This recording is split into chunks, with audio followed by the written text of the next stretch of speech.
నమస్తే, welcome to Janabheri news. ముందుగా headlines చూద్దాం.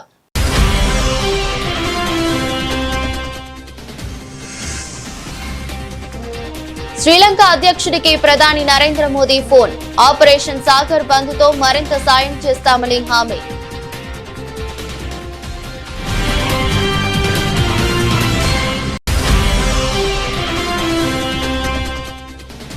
ఆర్ఎస్ఎస్ 100 ఏళ్లు పూర్తి చేసుకున్న సందర్భంగా ఆర్ఎస్ఎస్ చీఫ్ కీలక వ్యాఖ్యలు.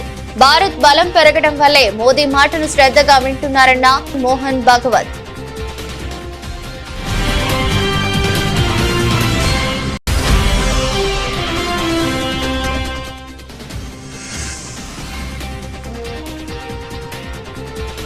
కర్ణాటక కాంగ్రెస్ లో విభేదాలకు చెక్. డీకే ఇంట్లో సిద్ధుకు బ్రేక్ఫాస్ట్.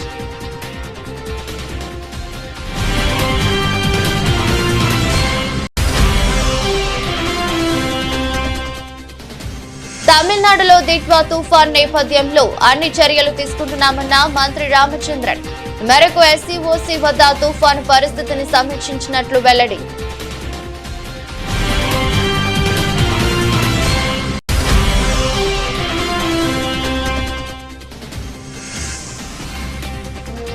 మక్తల్ నియోజకవర్గంలో వివిధ అభివృద్ధి పనులకు శంకుస్థాపన చేసిన సీఎం రేవంత్.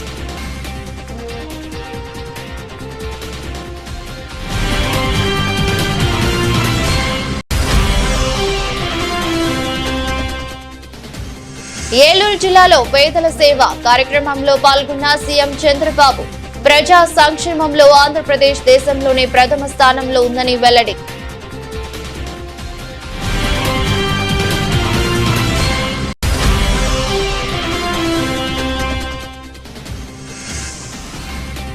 విద్యుత్ శాఖలో తెలంగాణ ప్రాంత అధికారులను నియమించండి. ప్రభుత్వాన్ని డిమాండ్ చేసిన మాజీ మంత్రి హరీష్ రావు.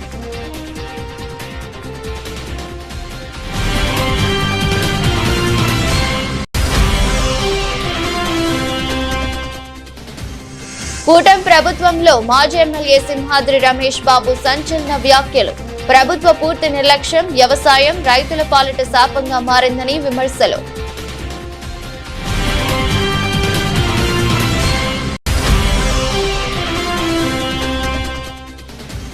హెల్త్ పాలసీలో వేల కోట్ల రూపాయల కుంభకోణం ఉందని బీజేపీ ఆరోపణ. హెల్త్ పాలసీ పేరుతో అక్రమాలు జరగకుండా చర్యలు తీసుకోవాలని గవర్నర్ కు విజ్ఞప్తి.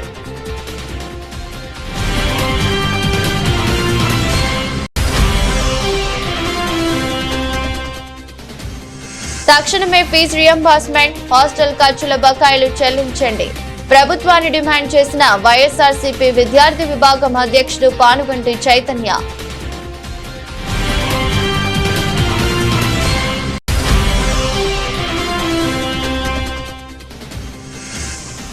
ఎఫ్ఐహెచ్ మహిళల జూనియర్ ప్రపంచ కప్ లో భారత జట్టు శుభారంభం. నమీబియాపై భారత్ భారీ విజయం.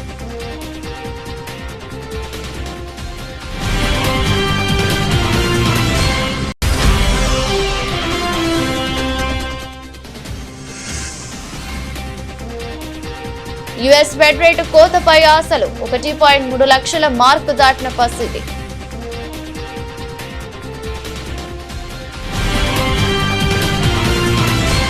ఇటీవల సంభవించిన దిత్వా తుఫాన్ కారణంగా భారీగా ఆస్తి ప్రాణ నష్టం చవిచూసిన శ్రీలంకకు భారత ప్రభుత్వం ఆపన్న హస్తం అందిస్తోంది. ఇప్పటికే సహాయక బృందాలను పంపిన భారత్ పొరుగు దేశానికి మరింత సాయం చేసేందుకు సిద్ధమైంది. లంక అధ్యక్షుడు అరుణ్ కుమార్ దిస్సనాయకేతో ప్రధాని నరేంద్ర మోదీ ఫోన్ లో మాట్లాడారు. ఆపరేషన్ సాగర్ బంద్ కింద శ్రీలంకకు మరింత సాయం అందిస్తామని మోదీ హామీ ఇచ్చారు. తుఫాన్ దాటికి సంభవించిన వరదల్లో ప్రాణాలు కోల్పోయిన వారికి సంతాపం తెలిపారు. భారత ప్రధాని పొరుగు దేశమైన శ్రీలంకను చూస్తే గుండె తరుక్కుపోతుంది. ఆ దేశంలో దిత్వా తుఫాన్ సృష్టించిన విలయం అంతా ఇంత కాదు. ఈ విపత్కర పరిస్థితుల్లో శ్రీలంకకు భారత ప్రభుత్వం అన్ని విధాలా సాయం చేస్తుంది. లంక అధ్యక్షుడు అరుణ్ కుమార్ దిస్వా నాయకుతో ఫోన్ లో మాట్లాడిన ప్రధాని నరేంద్ర మోదీ ఆ దేశంలోని తాజా పరిస్థితులను అడిగి తెలుసుకున్నారు. ఆ దేశంలోని తుఫాన్ బాధితులకు పునరావాసం, ప్రజలకు నిత్యావసరాలు వంటివి సమకూర్చేందుకు భారత్ సిద్ధంగా ఉందని మోదీ సందర్భంగా దిస్సా నాయక్ కేకు స్పష్టం చేశారు. అంతేకాదు ఈ కష్ట సమయంలో భారతీయులు లంకకు మద్దతుగా ఉంటారని ప్రధాని తెలిపారు. ఆపరేషన్ సాగర్ బంధు కింద సాయం చేస్తామని చెప్పిన మోదీకి లంక నాయకుడు దిశా నాయకే కృతజ్ఞతలు తెలిపారు. ప్రధానమంత్రి నరేంద్ర మోదీ మాట్లాడినప్పుడు ప్రపంచ దేశాల నేతలు ఎంతో శ్రద్ధగా వింటున్నారని, దీనికి కారణం అంతర్జాతీయ వేదికపై భారత్ బలం సత్తా ప్రదర్శితం కావడమేనని రాష్ట్రీయ స్వయం సేవక్ సంఘ్ చీఫ్ మోహన్ భాగవత్ అన్నారు. భారత్ కు దక్కాల్సిన సరైన స్థానం ఇప్పుడు లభిస్తోందని, అందుకే ప్రపంచం మన దేశాన్ని గమనిస్తుందని ఆయన పేర్కొన్నారు. పూణేలో ఆర్ఎస్ఎస్ శతాబ్ది వేడుకల సందర్భంగా ఏర్పాటు చేసిన కార్యక్రమంలో భాగవత్ ప్రసంగించారు. భారత్ అభివృద్ధి పదంలో పయనిస్తే ప్రపంచ సమస్యలు పరిష్కారం అవుతాయని, ఘర్షణలు తగ్గి శాంతి నెలకొంటుందని విశ్వాసం ఉంటుందని అభిప్రాయపడ్డారు. ప్రస్తుత ప్రపంచ పరిస్థితులు కూడా భారత్ నుంచి ఇదే ఆశిస్తున్నాయని ఆయన తెలిపారు. आता जगामध्ये भारताच्या पंतप्रधानांना लोक ऐकतात. का ऐकतात? कारण ही भारताची जी शक्ती ज्या ठिकाणी जेव्हा प्रकट व्हायला पाहिजे त्या ठिकाणी तेव्हा प्रकट व्हायला लागली आणि त्यामुळे जगाला बोध झाला. संघालाही एका ठिकाणी मला म्हटलं असेल की तुम्ही 30 वर्ष उशिरा आला. मी त्यांना म्हटलं आम्ही 30 वर्षापासून येतोय, उशिरा नाही आलो. तुम्ही आमचं उशिरा ऐकायला लागला.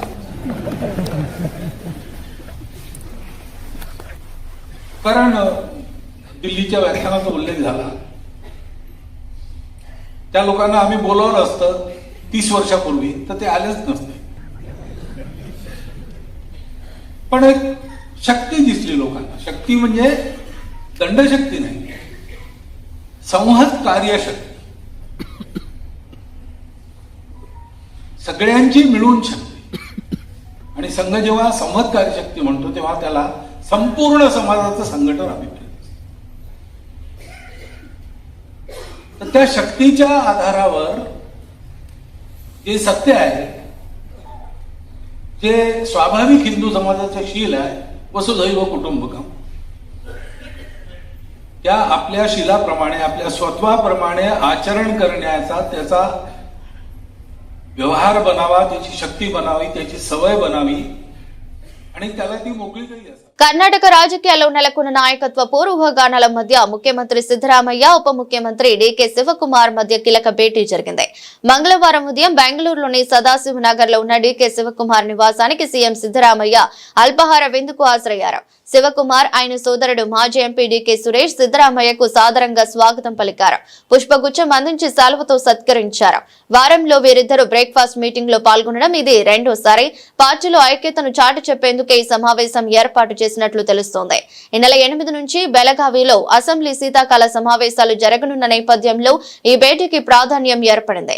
సీఎం పర్యటన సందర్భంగా శివకుమార్ ఇంటి పరిసరాల్లో పోలీసులు పటిష్ట భద్రత ఏర్పాటు చేశారు. తమిళనాడులో దిత్వా తుఫాన్ నేపథ్యంలో అన్ని చర్యలు తీసుకుంటామని రెవెన్యూ మరియు విపత్తు నిర్వహణ మంత్రి కేకేఎస్ఎస్ఆర్ రామచంద్రన్ తెలిపారు. ఈ మేరకు ఎస్సీఓసీ వద్ద దిత్వా తుఫాన్ పరిస్థితిని మంత్రి సమీక్షించారు. చెన్నైకి ఆగ్నేయంగా 40 కిలోమీటర్ల దూరంలో బలహీనపడిన వ్యవస్థ స్థిరంగా ఉందని పేర్కొన్నారు. నగరంలో సగటున 15 సెంటీమీటర్ల వర్షపాతం, ఎన్నూరులో 26 సెంటీమీటర్ల వర్షపాతం నమోదైందని అన్నారు. 10 టీఎన్ఆర్ఎఫ్ మరియు 11 ఎన్డీఆర్ఎఫ్ బృందాలు సిద్ధంగా ఉన్నాయని వెల్లడించారు. సుమారు 85,500 హెక్టార్ల వ్యవసాయ భూములు ప్రభావితమయ్యాయి. ముఖ్యమంత్రి సహాయాన్ని ప్రకటించి ముందు జాగ్రత్త చర్యలను కోరామని తెలిపారు. நேராக வடக்கு பகுதியை செல்லும் என்று சொல்லித்தான் வானிலை ஆய்வு மையமும் தனியார் ஆய்வு மையமும் நமக்கு எச்சரிக்கை செய்திருந்தது. இயற்கை அதை மீறி இன்றைக்கு ஒரே இடத்துல அது சென்னைக்கு அருகிலேயே அந்த புயலுடைய தாக்கம் இருக்கக்கூடிய அளவுக்கு இருந்திருக்கிறது. புயலாக இல்லாமல் இன்றைக்கு காற்றழுத்த தாழ்வு மண்டலமாக அது மாறி இருக்கிறது. நாளை காலை வரை இதே போல் விட்டு விட்டு மழை பெய்யும் என்று சொல்லி வானிலை ஆய்வு மையம் நமக்கு தகவல் சொல்லி இருக்கிறார்கள். சென்னையை பொறுத்தளவிற்கு நேற்று ஆவரேஜாக 15 சென்டிமீட்டர் மழை பெய்திருக்கிறது. அதிகமாக மழை பெய்த பகுதி எண்ணூரில் 26 சென்டிமீட்டரும், பாரிஸில் 25 சென்டிமீட்டரும், முல்லம் பகுதியில் 22 சென்டிமீட்டரும், ஐசவுஸ் பகுதியில் 22 சென்டிமீட்டரும், மணலி நியூ டவுன் பகுதியில் 20 சென்டிமீட்டரும் மிச்சமும் மழை பெய்திருக்கிறது. இந்த மழை விட்டு விட்டு பெய்யும் என்று தான் வானிலை ஆய்வு மையம் இப்பொழுது கூட சொல்லியிருக்கிறார்கள். இன்றைக்கு இரவும் மழை இருக்கும் என்று சொல்லியிருக்கிறார்கள். ప్రజాప్రభుత్వం ఏర్పడి 2 నెలలు పూర్తిగా వస్తుందని తెలంగాణ ముఖ్యమంత్రి రేవంత్ రెడ్డి వ్యాఖ్యానించారు. 2 నెలల విజయోత్సవ సభ మొదట మక్తల్లో జరుపుకోవడం సంతోషకరమని పేర్కొన్నారు. మక్తల్ నియోజకవర్గంలో సీఎం రేవంత్ రెడ్డి పర్యటనలో భాగంగా వివిధ అభివృద్ధి పనులకు శంకుస్థాపన చేశారు. అనంతరం ప్రసంగించారు సీఎం రేవంత్ రెడ్డి. ఉమ్మడి రాష్ట్రంలో ప్రత్యేక తెలంగాణ సిద్ధించిన తర్వాత కూడా ఉమ్మడి మహబూబ్ నగర్ జిల్లా నిర్లక్ష్యానికి గురైందని ఆవేదన వ్యక్తం చేశారు. కేసీఆర్ హయాంలో ఉమ్మడి మహబూబ్ నగర్ జిల్లాను పట్టించుకోలేదని తీవ్ర ఆగ్రహం వ్యక్తం చేశారు. కేసీఆర్ పాలనలో జిల్లాకు తీరని అన్యాయం చేశారని ధ్వజమెత్తారు. నిజాం నవాబుల నుంచి, నిజాం సర్కార్ నుంచి స్వతంత్రం వచ్చి మొట్టమొదటి హైదరాబాదు రాష్ట్రం ఏర్పడ్డప్పుడు మన పాలమూరు బిడ్డ బూరుగుల రామకృష్ణారావు గారు మొట్టమొదటి ముఖ్యమంత్రిగా బాధ్యతలు చేపట్టిండు. ఆనాటి నుంచి ఈనాటి వరకు 75 సంవత్సరాలలో మన పాలమూరు జిల్లాకు మళ్ళీ ముఖ్యమంత్రి అవకాశం రాలే. ఎవరు ఈ ప్రాంతానికి మంత్రులైనా ఆ ముఖ్యమంత్రుల చెప్పు చేతల్లో కట్టు బానిసలుగా కొనసాగడం వల్ల మన జిల్లా అభివృద్ధి కార్యక్రమాలు జరగలేదు. వలసలు వెళ్ళే ఈ జిల్లా తట్ట పని, పార పని, మట్టి పని కోసం ఇతర రాష్ట్రాలు, ఇతర దేశాలకు బ్రతకడానికి వలస వెళుతున్న మన కష్టాలను, మన కన్నీళ్లను తూర్చడానికి ఎవరు బాధ్యత తీసుకోలే. అందుకే ఈనాడు ఈ పాలమూరు జిల్లా అన్నారు, ఇవాళ మట్టి పని, పార పని చేసే మన పాలమూరు ప్రజలు ఈనాడు పాలమూరు బిడ్డని ఆశీర్వదించి తెలంగాణలో అధికారాన్ని కట్టబెట్టిండ్రు. అందుకే ఇవాళ మా పెద్దలు దామోదర్ రాజనరసింహ గారి సహకారంతో, మా మిత్రులు కోమటిరెడ్డి వెంకటరెడ్డి గారి సహకారంతో ఈనాడు కల్వకుర్తి ప్రాజెక్టులను పూర్తి చేసుకోవడమే కాదు, పాలమూరు రంగారెడ్డి ఎత్తిపోతల ప్రాజెక్టులో భాగంగా మా అనిరుద్ధ్ రెడ్డి ఎన్నాళ్ళ నుంచో మా ప్రాజెక్టుకు R&R సరైన న్యాయం జరగలే. న్యాయం జరగాలి అని అంటే ఈనాడు ఆ ప్రాజెక్టుకు సంబంధించిన R&R నిధులు 100% మంజూరు చేసి ఈ రోజు ఆ ప్రాజెక్టును పూర్తి చేసుకోవడానికి మనం అడుగులు వేస్తున్నాం. అదేవిధంగా ఉమ్మడి రాష్ట్రంలో మనమందరం ఆనాడు చిట్టం నర్సిరెడ్డి గారు ప్రారంభించిన మక్తల్ నారాయణపేట కొడంగల్ ప్రాజెక్టును ఉమ్మడి రాష్ట్రంలో నేను మంజూరు చేయించుకొస్తే ఆనాటి ప్రభుత్వం 10 సంవత్సరాలు ఆ ప్రాజెక్టును, ఆ జీవోలను తొక్కిపెట్టి మన నోట్లో మట్టి కొట్టిండ్రు. ఎన్నోసార్లు అడిగినాం. ప్రజా సంక్షేమంలో ఆంధ్రప్రదేశ్ రాష్ట్రం దేశంలోనే ప్రథమ స్థానంలో ఉందని ముఖ్యమంత్రి చంద్రబాబు అన్నారు. గత 18 నెలల్లో కేవలం సామాజిక భద్రతా పెన్షన్ల కోసమే 50,000 కోట్లకు పైగా ఖర్చు చేయడమే ఇందుకు నిదర్శనమని ఆయన స్పష్టం చేశారు. ఏలూరు జిల్లాలో నిర్వహించిన పేదల సేవా కార్యక్రమంలో ఆయన పాల్గొన్నారు. ఈ సందర్భంగా పలువురు లబ్ధిదారులకు పెన్షన్లు పంపిణీ చేసి వారితో ముఖాముఖి మాట్లాడారు. అనంతరం జరిగిన బహిరంగ సభలో చంద్రబాబు మాట్లాడుతూ కూటమి ప్రభుత్వం అధికారంలోకి వచ్చిన 18 నెలల కాలంలోనే ఒక్క పెన్షన్ల పంపిణీకే 50,763 కోట్లు ఖర్చు చేసినట్లు తెలిపారు. దేశంలో మరే రాష్ట్రం కూడా సంక్షేమం కోసం ఈ స్థాయిలో ఖర్చు చేయడం లేదని ఆయన పేర్కొన్నారు. అమరావతి పనులన్నీ ముమ్మరంగా జరుగుతున్నాయి. మన పిల్లలకు ఉపాధి కల్పించాలంటే మీరు ఇక్కడ చేసే ఉద్యోగాలే కాకుండా అక్కడ ఉద్యోగాలు కల్పించే దిశగా ముందుకు పోతాం. ఆ ప్రాంతాన్ని మీరు గుర్తుపెట్టుకోవాల్సింది 2028కి ఫేజ్ 1 పనులు పూర్తవుతాయి. ప్రపంచంలోని ఒక సుందరమైన నగరంగా అమరావతిని తీర్చిదిద్దే బాధ్యత మేము తీసుకుంటాం. విశాఖపట్నం వస్తుంది, అమరావతి వస్తుంది, తిరుపతి కూడా డెవలప్ చేస్తాం. అక్కడ వెంకటేశ్వర స్వామి ఉన్నాడు. వెంకటేశ్వర స్వామి పేరు చెప్తే ప్రపంచంలో ఉండే హిందూస్ అంతా తిరుపతికి వచ్చే పరిస్థితికి వస్తారు. దాన్ని కూడా డెవలప్ చేస్తాం. కానీ మీరు పదే మా మిత్రుడు పవన్ కళ్యాణ్ గారు చెప్తా ఉంటారు, రాబోయే 15 సంవత్సరాలు ఎన్డీఏ ప్రభుత్వం ఈ రాష్ట్రంలో ఉండాలనేది ఒక ఆకాంక్ష. థర్మల్ విద్యుత్ కేంద్రాల్లో ముఖ్యమంత్రి రేవంత్ రెడ్డి సర్కార్ 50,000 కోట్ల స్కామ్ కు తెరలేపిందని మాజీ మంత్రి సిద్దిపేట ఎమ్మెల్యే తన్నీరు హరీష్ రావు సంచలన వ్యాఖ్యలు చేశారు. థర్మల్ విద్యుత్ ను తగ్గిస్తామన్న ప్రభుత్వం కొత్త ప్లాంట్లు ఎందుకు నిర్మిస్తుందని ప్రశ్నించారు. తెలంగాణ అధికారులను అవమానించిన కుమార్ రాజాను వెంటనే తరిమి కొట్టాలని హెచ్చరించారు.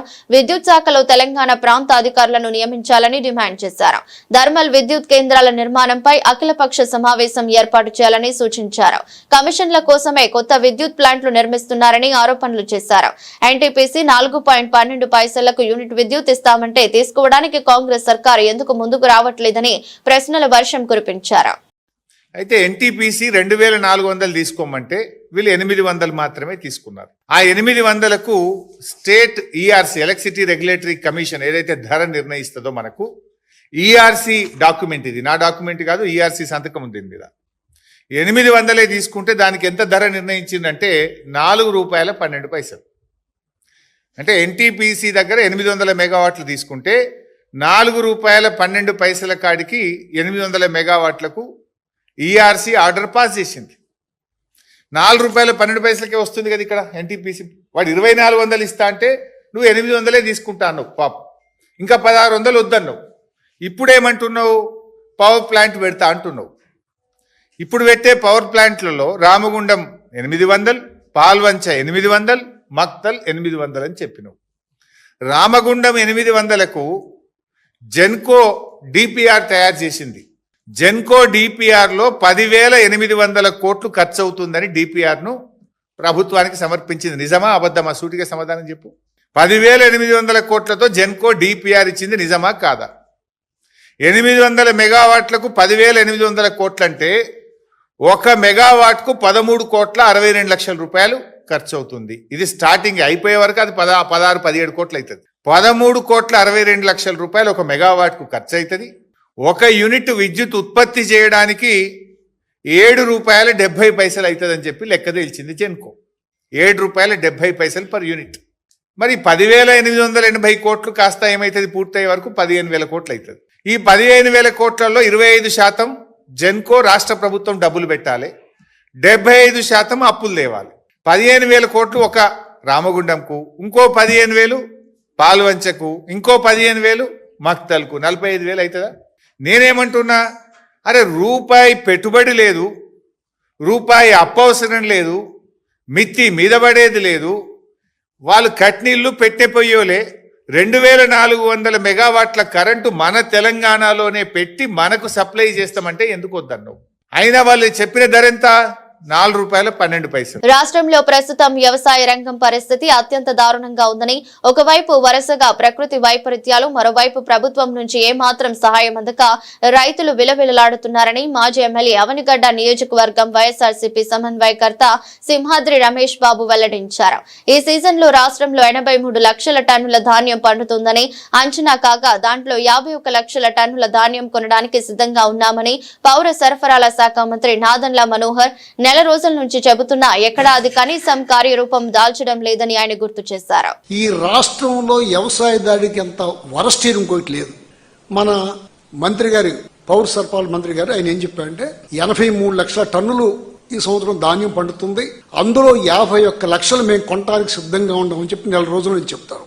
సంచులు ఉండవు, లారీలు ఉండవు, ఏ మిల్లుకి వెళ్లాలో తెలియదు, బాధ్యతారహితంగా వ్యవహరిస్తున్నారు. దీన్ని ఎవరన్నా మా బోటోళ్ళు ఫీల్డ్ లో తిరిగే వాళ్ళు ఇబ్బంది పడుతున్నప్పుడు రైతుల దగ్గరికి వెళ్ళి మాట్లాడితే ఇది వైఎస్ఆర్సీపీ చేసే అల్లరి తప్ప ఇంకోటి కాదంటారు. మీ అందరికీ తెలిసిన విషయమే. 13-18 నెంబరు మార్టూరు నుంచి గవర్నమెంట్ క్షేత్రం నుంచి బయటకు వచ్చింది. అవి కొనమంటే కొనరు. అది ఇచ్చింది ఎవరు? గవర్నమెంట్ ఇచ్చింది. మన చంద్రబాబు నాయుడు గారు మాట్లాడతా ఒక మాట చెప్పారు. ఆయన ఇప్పుడు పండించే పంటంతా ఇత్తనాలకు వెళ్లాల్సిందే తప్ప తినడానికి తిండికి పనికి వచ్చేయలేదు అని చెప్తారు. ఎవరిచ్చారా ఇత్తనాలు? ప్రభుత్వం ఇచ్చిందే కదా. బీపీటీలు 27-16 అంతా తిండికి పనికి వచ్చేదే. ఏంటంటే ఆయన ఉద్దేశం వ్యవసాయం అనేది దండగా, వ్యవసాయదారుడు అనవసరం అనే ఆలోచన ఆయన ఇంతవరకు కూడా విరమించుకోలేదు. దాన్ని కూడా ఇప్పుడు కూడా కంటిన్యూ చేస్తానే ముందుకు తీసుకెళ్తున్నారు. ఈ పరిస్థితులన్నీ చూస్తున్నప్పుడు రైతు తల్లకిందులైపోతున్నాడు. ఇవాళ ఆ రైతులంక చూస్తుంటే కళ్ళమ్మటి నీళ్లు పెట్టుకుని ఆ భార్యాభర్తలు ఇద్దరు కబులు కేసిన వాళ్ళు 4 ఎకరాలు 3 ఎకరాలు పొలం ఉండేవాళ్ళు. గోదావరి జిల్లాలో అయితే ప్రతి మిల్లుకి బాయిలర్ ఉంటుంది, దానికి కెపాసిటీ ఇప్పచ్చు. అక్కడి నుంచి ధాన్యము ఇవన్నీ ఎక్స్పోర్ట్ అవుతాయి కనుక అక్కడ బయటికి పంపించే పరిస్థితి ఉన్నాయి. అక్కడ వాళ్ళతో మాట్లాడుకుని మిల్లర్స్ని కేకేసి కూర్చోబెట్టి మీరు కొనమంటే ఈ బాధ రోడ్ల మీద బసుకునే బాధ ఈ రైతాంగానికి వచ్చి ఉండేది కాదు. ఏ మాత్రం రైతు ఏమైపోతే అయిపోయాళ్లే, నాకేమీ బాధ్యత లేదన్నట్టుగా వ్యవహరిస్తున్నారు తప్ప ఇంకోటి కానే కాదు. చంద్రబాబు నాయుడు అనొచ్చో అనకూడదు నాకు తెలియదు, కానీ ఎప్పుడు అధికారంలోకి వచ్చినా వ్యవసాయదారుడు మా నానుంటుంది ఊళ్ళల్లో గొడ్డొచ్చిన ఎలా బిడ్డొచ్చిన ఎలా అంటారు. వ్యవసాయానికి ఎప్పుడు వచ్చినా ముఖ్యమంత్రికి ఎప్పుడు వచ్చినా వ్యవసాయదారుడు మాత్రం కష్టాలు పాలైపోతుంది. తెలంగాణ ప్రభుత్వం తీసుకొచ్చిన Hyderabad industrial lands transformation HILT పాలసీపై తెలంగాణ బీజేపీ గవర్నర్ కు ఫిర్యాదు చేసింది. హిల్ట్ పాలసీ పేరుతో వేల కోట్ల రూపాయల భూ కుంభకోణం జరుగుతోందని ఆరోపించింది. ఈ మేరకు తెలంగాణ బీజేపీ అధ్యక్షుడు రామచంద్రరావు నేతృత్వంలో పార్టీ ప్రతినిధుల బృందం గవర్నర్ ను కలిసింది. హిల్ట్ పాలసీ పేరుతో భూ అక్రమాలకు పాల్పడే ప్రయత్నం చేస్తున్నారని, దీనిని అడ్డుకోవాలని గవర్నర్ కు విజ్ఞప్తి చేశారు. గవర్నర్ ను కలిసిన అనంతరం వారు మీడియాతో మాట్లాడుతూ హిల్ట్ పాలసీ ద్వారా అక్రమాలకు రేవంత్ రెడ్డి ప్రభుత్వం తెరలేపుతోందని ఆరోపించారు. 9,000 ఎకరాలలో రియల్ ఎస్టేట్ వ్యాపారం చేసేందుకు ప్రయత్నిస్తుందని అన్నారు. ఈ సందర్భంగా హిల్ట్ అనేటటువంటి పాలసీ ఏది ఉందో దీని ద్వారా ప్రభుత్వం ఒక ఖజానా నింపడానికి చేస్తున్నటువంటి ఒక నేపథ్యంలో ఈ భూములన్నీ కూడా అనేక సంవత్సరాల క్రితము ఇండస్ట్రీస్కి అలాట్ అయినాయి. అప్పుడు ఉన్నటువంటి ఒక ధర ఇప్పుడు ఉన్నటువంటి ధరని మీరు కంపేర్ చేసుకున్నా కూడా బుక్ వాల్యూ సబ్ రిజిస్ట్రార్ ఆఫీస్లో ఉన్నటువంటి ఒక ఏదైతే రేట్స్ ఉన్నాయో అది మార్కెట్ రేట్ కన్నా చాలా తక్కువగా ఉంటుంది. మనం చూసినాము మొన్ననే ఒక ప్రైవేట్ సంస్థ హైదరాబాద్లో హైదరాబాద్కి అవతల 151 కోట్లకు ఒక ఎకరం కొనడం జరిగింది. మరి ఈ నేపథ్యంలో ఈ హిల్ట్ ఉన్నటువంటి ఇండస్ట్రియల్ ఏరియా ఉందో హిల్ట్ కింద ఈ ఇండస్ట్రియల్ ఏరియా భూములు దాదాపు వేరే తక్కువ రేటుకు రియల్ ఎస్టేట్ వాళ్లకు దొరికే అవకాశాలు దొరుకుతున్నాయి.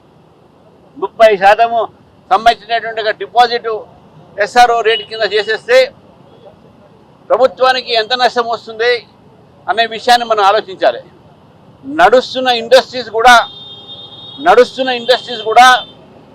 ఈ యొక్క స్కీమ్లో చేరి అక్కడ పనిచేస్తున్నటువంటి ఒక సిబ్బంది కానీ అక్కడ పనిచేస్తున్నటువంటి ఒక కార్మికులు కానీ నష్టం జరిగేటువంటి అవకాశాలు, వారు జాబులు కోల్పోయే అవకాశాలు ఉంటాయి. రాష్ట్ర ప్రభుత్వం ఏ రకంగా లక్షల కోట్ల రూపాయల కుంభకోణానికి తెరదీసిందో, ఈ హిల్ట్ పాలసీ వల్ల ఈ రాష్ట్ర ఖజానాకు ఏ రకంగా గండి పడతా ఉన్నదో, మరి జీవో నెంబర్ 27కి వ్యతిరేకిస్తూ జీవో 27ని విత్డ్రా చేయాల్సిందిగా ఈరోజు గవర్నర్ గారికి మేము రిప్రజెంటేషన్ మెమరాండం ఇవ్వడం జరిగింది.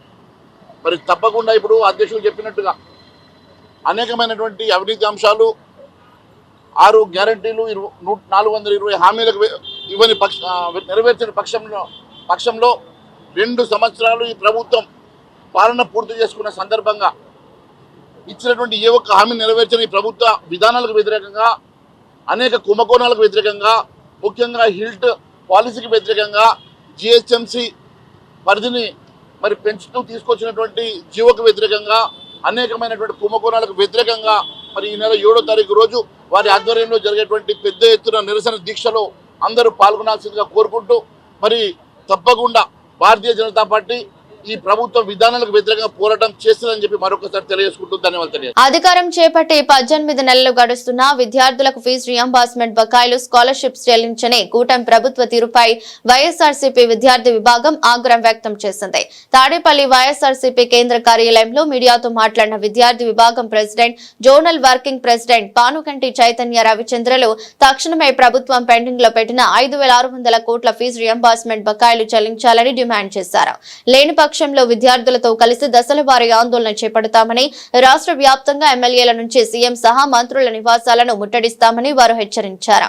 ఫీజులు చెల్లించకపోవడంతో పిల్లలు విద్యకు దూరం అవుతున్నా పట్టించుకొని సీఎం చంద్రబాబు, మంత్రి నారా లోకేష్ ఇద్దరు విద్యారంగ ద్రోహులని మండిపడ్డారు. రాష్ట్రంలో విద్యారంగం చాలా కుదేలైంది. విద్యార్థులు అనేక ఇబ్బందులు విద్యా సంస్థలు ఎదుర్కొంటా ఉన్నారు. ముఖ్యంగా ఉన్నత విద్యను అభ్యసించే విద్యార్థులు ఈ రాష్ట్రంలో తమ చదువుల్ని ముందుకు తీసుకెళ్లలేని ఒక దయనీయమైన పరిస్థితి 18 నెలల కాలంలో నెలకొని ఉంది. ఈ మాట ఎందుకు అంటున్నామంటే, మేము పూర్తి స్థాయిలో ఫీజు రీఎంబర్స్మెంట్ ఇస్తాము అని యువగలం పాదయాత్రలో ఆ తదుపరి జరిగిన అనేక పరిణామాల్లో నారా లోకేష్ గారు పదే పదే హామీలు ఇచ్చారు. చంద్రబాబు నాయుడు గారు కూడా అనేక హామీలు ఇచ్చారు. కానీ ఈ రోజు ఈ రాష్ట్రంలో నెలకొన్న పరిస్థితి ఏంటి? 18 నెలలు గడుస్తుంది.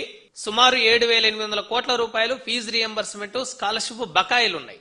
ఈ ఫీజులు ఇవ్వకుంటే విద్యార్థుల చదువులు ఎలా ముందుకెళ్తాయి చెప్పాల్సిన పరిస్థితి ఈ రాష్ట్రంలో విద్యాశాఖ మంత్రి మీద ఉంది.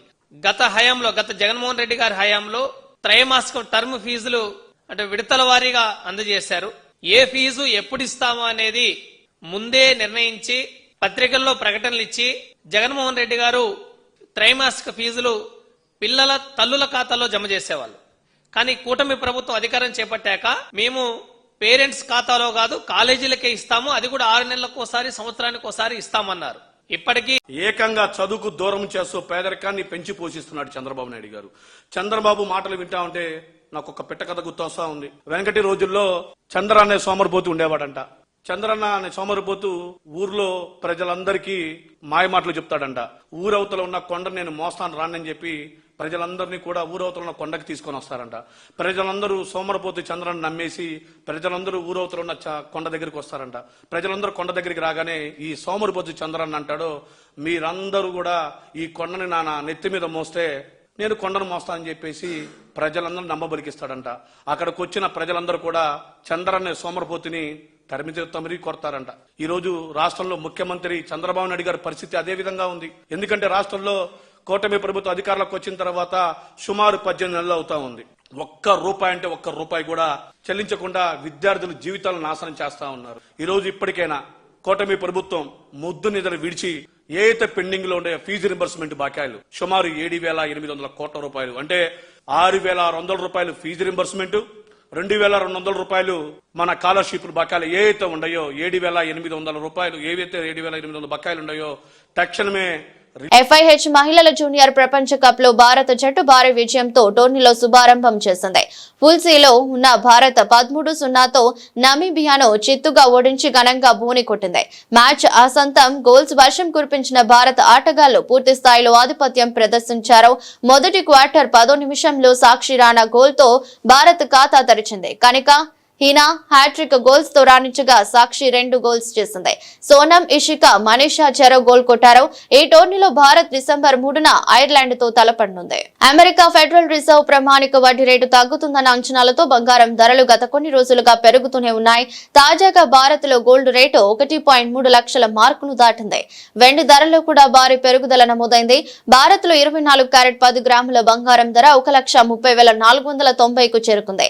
నిన్నటి ధరలతో పోలిస్తే ఇది 680 అధికం. ఇక 22 క్యారెట్ 10 గ్రాముల బంగారం కూడా సుమారు ఇదే స్థాయిలో పెరిగి 1,19,610కు చేరింది.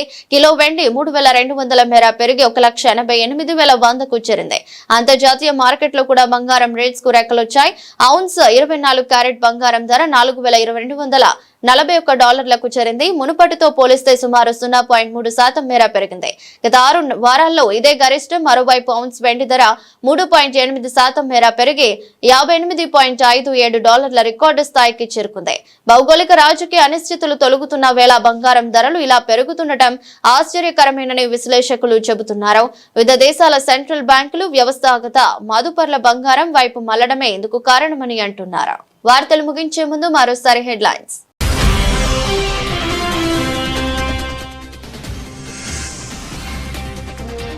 శ్రీలంక అధ్యక్షుడికి ప్రధాని నరేంద్ర మోదీ ఫోన్. ఆపరేషన్ సాగర్ బంద్తో మరింత సాయం చేస్తామని హామీ.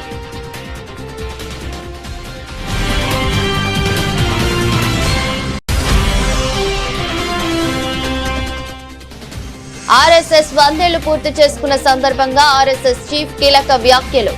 భారత్ బలం పెరగడం వల్లే మోదీ మాటను శ్రద్ధగా వింటున్నారన్న మోహన్ భాగవత్.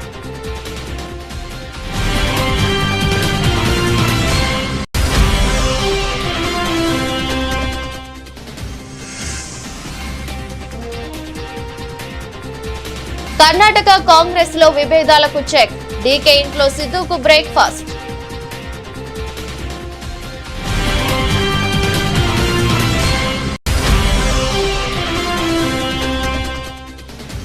తమిళనాడులో దిట్వా తుఫాన్ నేపథ్యంలో అన్ని చర్యలు తీసుకుంటున్నామన్న మంత్రి రామచంద్రన్. మేరకు ఎస్సీఓసీ వద్ద తుఫాను పరిస్థితిని సమీక్షించినట్లు వెల్లడి.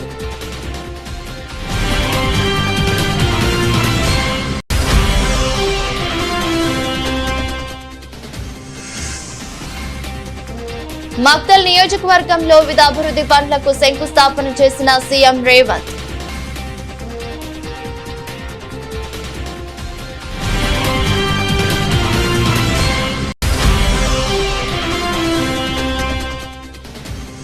ఏలూరు జిల్లాలో పేదల సేవ కార్యక్రమంలో పాల్గొన్న సీఎం చంద్రబాబు. ప్రజా సంక్షేమంలో ఆంధ్రప్రదేశ్ దేశంలోనే ప్రథమ స్థానంలో ఉందని వెల్లడి.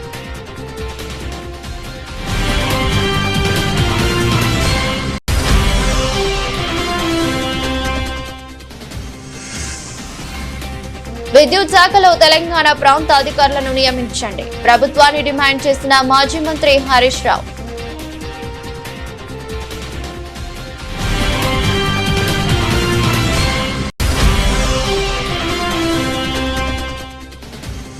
కూటమి ప్రభుత్వంలో మాజీ ఎమ్మెల్యే సింహాద్రి రమేష్ బాబు సంచలన వ్యాఖ్యలు. ప్రభుత్వ పూర్తి నిర్లక్ష్యం వ్యవసాయం రైతుల పాలిట శాపంగా మారిందని విమర్శలు.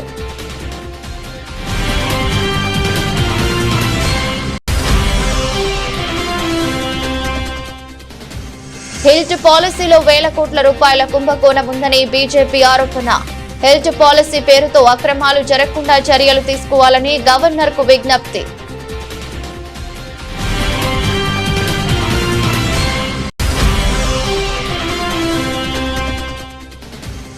తక్షణమే ఫీజు రియంబర్స్మెంట్ హాస్టల్ ఖర్చుల బకాయిలు చెల్లించండి. ప్రభుత్వాన్ని డిమాండ్ చేసిన వైఎస్ఆర్సీపీ విద్యార్థి విభాగం అధ్యక్షుడు Panuganti Chaitanya.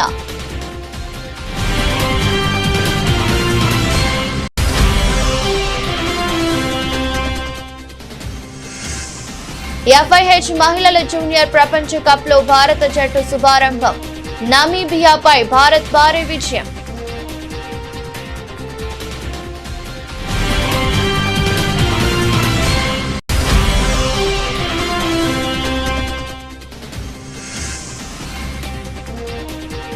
US fed rate కోతపై ఆశలు. 1.3 లక్షల మార్కు దాటిన పరిస్థితి.